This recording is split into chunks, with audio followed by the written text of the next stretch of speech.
Assalamualaikum warahmatullahi wabarakatuh. Perkenalkan, nama saya Irfanisa dari Prodi Manajemen S1, Fakultas Ekonomi dan Bisnis, Universitas Muhammadiyah Purwokerto. Di sini saya akan menjelaskan tentang teori pembangunan berdasarkan beberapa tokoh.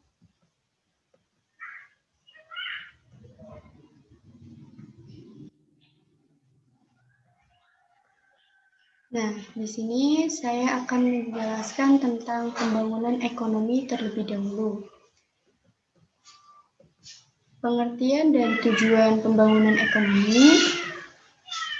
Pembangunan ekonomi itu sendiri adalah suatu proses yang menaikkan PDB suatu negara atau daerah melebihi tingkat pertumbuhan penduduk.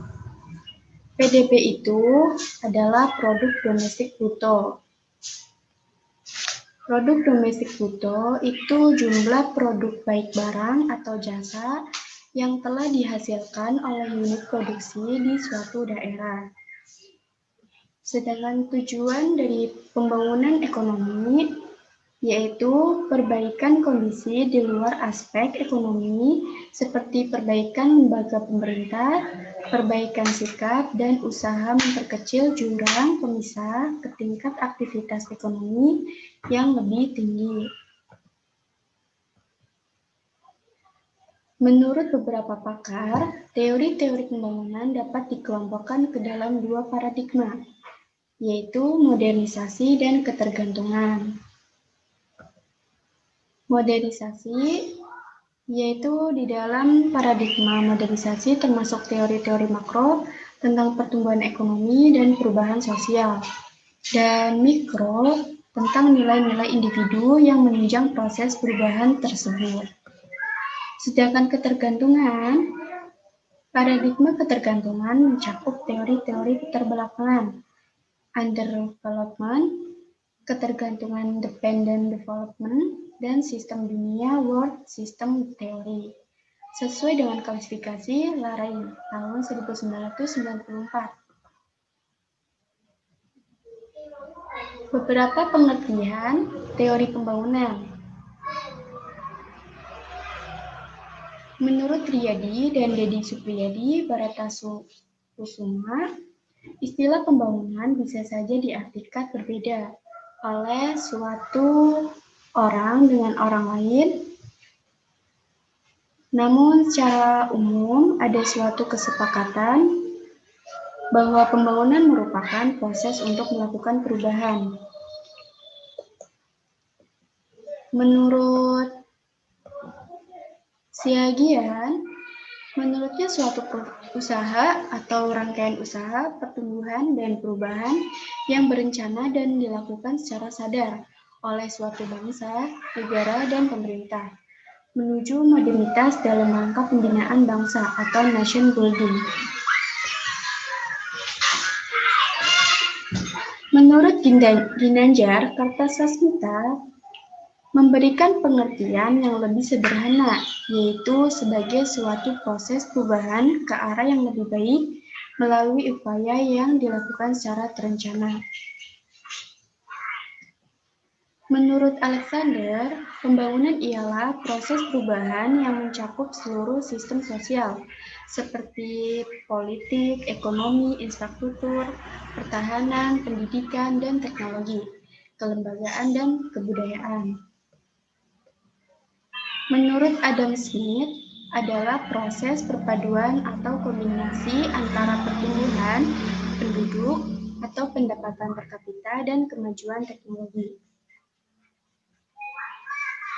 Dan menurut Sadano Sukirno, adalah upaya meningkatkan pendapatan per kapita dengan mengelola kekuatan ekonomi potensial menjadi ekonomi real.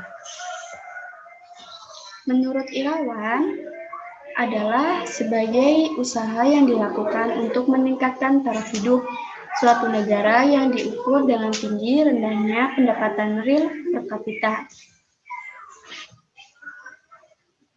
Teori pembangunan menurut para tokoh. Di sini ada tokoh Schumpeter. atau yang dinamai dengan Joseph Schumpeter. Menurut teori Schumpeter tahun 1911, terdapat arus sirkuler pada pasar persaingan sempurna, yaitu dalam keseimbangan pasar tidak ada laba, tidak ada suku bunga, tidak ada saving, tidak ada investasi, serta tidak ada pengangguran terpaksa. Yang kedua, pengenalan produk baru dan perbaikan terus-menerus. Pada suatu produk akan membawa pembangunan ekonomi, namun tidak mencapai 100% inovasi. Dan yang ketiga, terdapat proses siklis, karena investasi diasumsi dibiayai melalui kredit bank, sehingga menaikkan pendapatan uang dan harga yang mengakibatkan ekspansi kumulatif di seluruh perekonomian.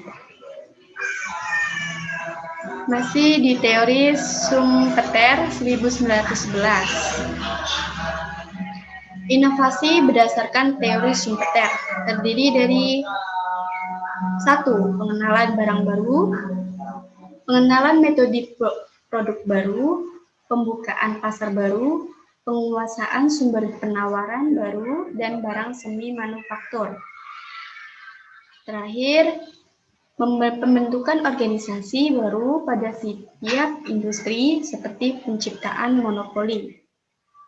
Ini adalah tabel kurva organization industri, di mana kurva OI menggambarkan bahwa pada awalnya perusahaan melakukan inovasi secara pelan-pelan, kemudian segera setelah itu pelaksanaan inovasi mencapai momentumnya, tetapi pelaksanaan inovasi oleh perusahaan tersebut tidak pernah mencapai 100%. Sedangkan dari tokoh Friedrich List, itu adalah gambar tokoh Friedrich List. Menurut List, sistem liberalisme yang laissez-faire dapat menjamin alokasi sumber daya secara optimal. Perkembangan ekonomi sebenarnya tergantung pada peranan pemerintah, organisasi swasta, dan lingkungan kebudayaan. Perkembangan ekonomi hanya akan terjadi jika dalam masyarakat ada kebebasan dalam organisasi politik dan kebebasan perorangan. Sedangkan dari teori Hildebrand, pemikiran Hildebrand selalu menekankan evolusi dalam perekonomian masyarakat. Sebagai kritiknya terhadap List, Hildebrand didasarkan pada cara produksi ataupun cara konsumsi, tetapi pada cara distribusi yang digunakan. Oleh karena itu, ia mengembangkan 3 sistem distribusi, yaitu 1. Perekonomian barter, 2. Perekonomian uang, dan ketiga perekonomian kredit. Tokoh Carly Bucher.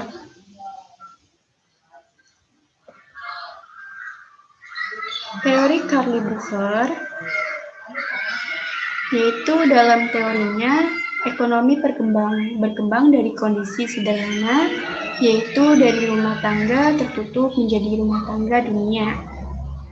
Menurut Bucher, perkembangan ekonomi melalui 3 tahap, yaitu 1. Produksi untuk kebutuhan sendiri. 2. Perekonomian kota di mana pertukaran sudah meluas.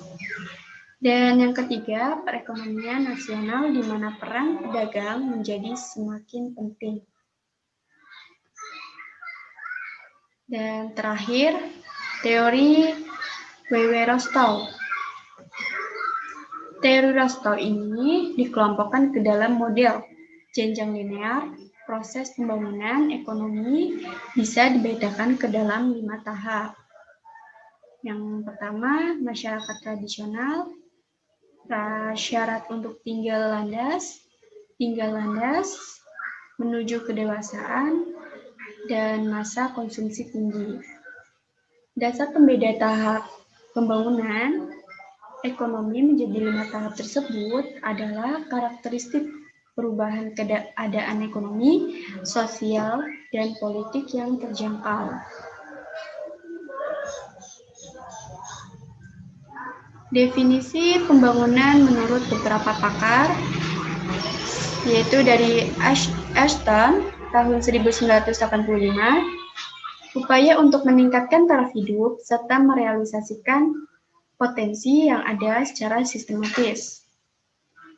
Menurut Emil Salim, pembangunan berkesinambungan sebagai suatu proses perubahan yang di dalamnya eksploitasi sumber daya arah investasi. Menurut Johan Galtung, upaya untuk pemenuhan kebutuhan dasar manusia baik secara individu maupun kelompok. Dan sedangkan Bintaro Cokroamidjojo, pembangunan merupakan suatu proses perubahan sosial berencana.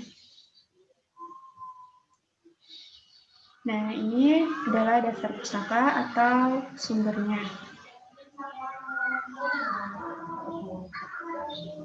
Ya, sekian dari saya. Apabila ada tutur kata yang kurang berkenan dan salah, mohon dimaafkan. Sekian dari saya. Wassalamualaikum warahmatullahi wabarakatuh.